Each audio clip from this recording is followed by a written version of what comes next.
be giving away in your life. Don't allow your emotions to control you. If you don't discipline and contain your emotions, they will use you.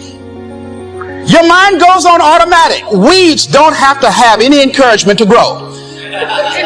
You don't have to water them. They don't have to get sunshine. They don't have to have fertile ground. They will grow through the cracks of a sidewalk.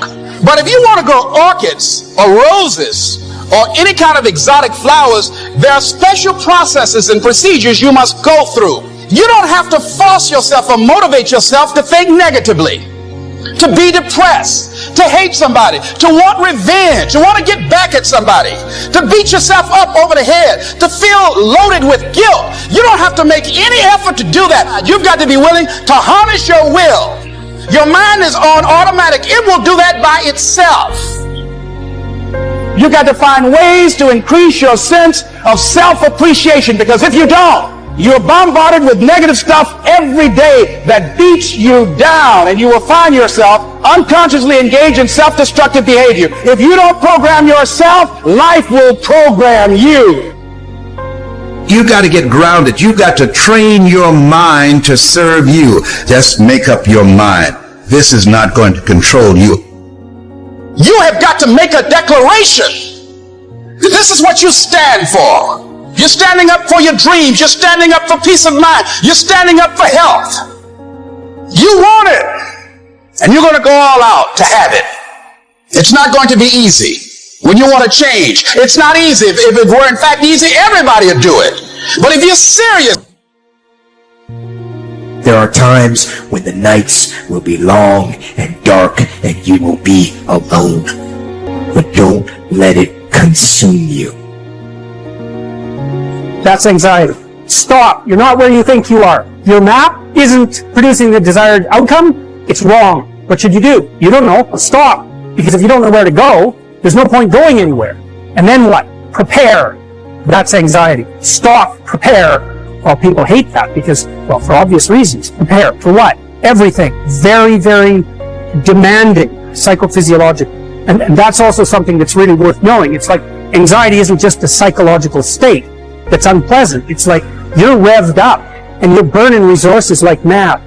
And you're in a biochemical state such that's optimized for quick action, but that's toxic if you inhabit it for any length of time. So not knowing what to do, that is not good. And it isn't just that it makes you feel bad. It's you're running your machinery faster than you can replenish it. For some reason, there is this facade that life should be full of happiness and without its suffering, which actually makes us suffer even more. Because when we get sad or something bad happens, we do not only feel bad about the thing itself, but we also feel bad because our life is not the way it is supposed to be. Not realizing suffering and sadness is just a part of life, and they're inevitable. Unless you learn your lesson, it will keep hurting. Not only it will never stop, it will also keep increasing the amount, so you won't get used to it. And it doesn't matter how you get knocked down in life, because that's going to happen. All that matters is that you got to get up. You have to get up. whatever experience you're having right now, it has not come to stay. It has come to pass. Sometimes you have to just back up and go within yourself and pray and meditate and recharge your batteries. Go away, clear your head, and then come back and look at it from a different vantage point. Don't operate while you are under the spell or the effect of what's going on. Don't allow your emotions to control you. We are emotional, but you want to begin to discipline your emotion. If you don't discipline and contain your emotions, they will use you. You don't have to force yourself or motivate yourself to think negatively, to be depressed, to beat yourself up over the head, to feel loaded with guilt. You don't have to make any effort to do that. Your mind is on automatic. It will do that by itself. But if you want to begin to move into your own personal greatness, you've got to be willing to go against the tide. You've got to be willing to harness your will and say, in spite of this, I'm in control here. I'm not going to let this get me down. I'm not going to let this destroy me. I'm coming back. The same situation can either be perceived as a lead ball chained to your feet or as wings growing out of your shoulder blades. How you interpret the challenge is crucial. Make yourself believe the truth of my words. that certain moments are torn from us, that some are gently removed, and that others glide beyond our reach. The most disgraceful kind of loss, however, is that due to carelessness.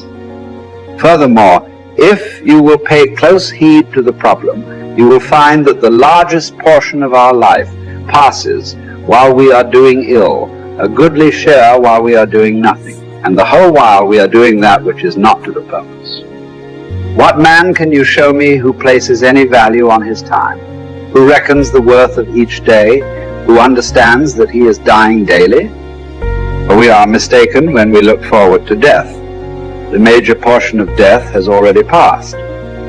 Whatever years be behind us are in death's hands.